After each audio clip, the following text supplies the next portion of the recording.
पाहिजे व्यक्तीचा. जर आपल्या पार्टनरने आपल्याला चीट केलं तर ऍक्सेप्टन्स किती लेवलला ठेवला पाहिजे की आपलं आयुष्य एकदाच मिळतंय तर त्यामध्ये रडत बसणं किंवा डिप्रेशन घेणं, नेमकं काय केलं पाहिजे? आयडियली तर असं आहे की ऍक्सेप्टन्स आपण म्हणतो आणायला पाहिजे, पण तो इतका सोपा नसतो. कारण त्यात खूप भावनांची गुंतागुंत असते.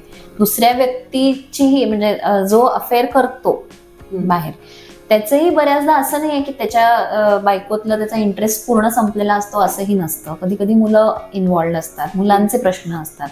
तर त्याच्यामुळे ऍक्सेप्टन्स आपण म्हणतो तितका सोपा निश्चित गोष्ट नाहीये. पण कसं आहे की जितक्या लवकर आपण गोष्टी ऍक्सेप्ट करू तितकं आपल्यासाठी चांगलं आहे. म्हणजे आपल्याला खरं तर एकच आयुष्य मिळतं, तर ते रडत खुडत बसायचं का एकदाच त्यातनं मोकळं होऊन आपलं आयुष्य आनंदाने जगायचं.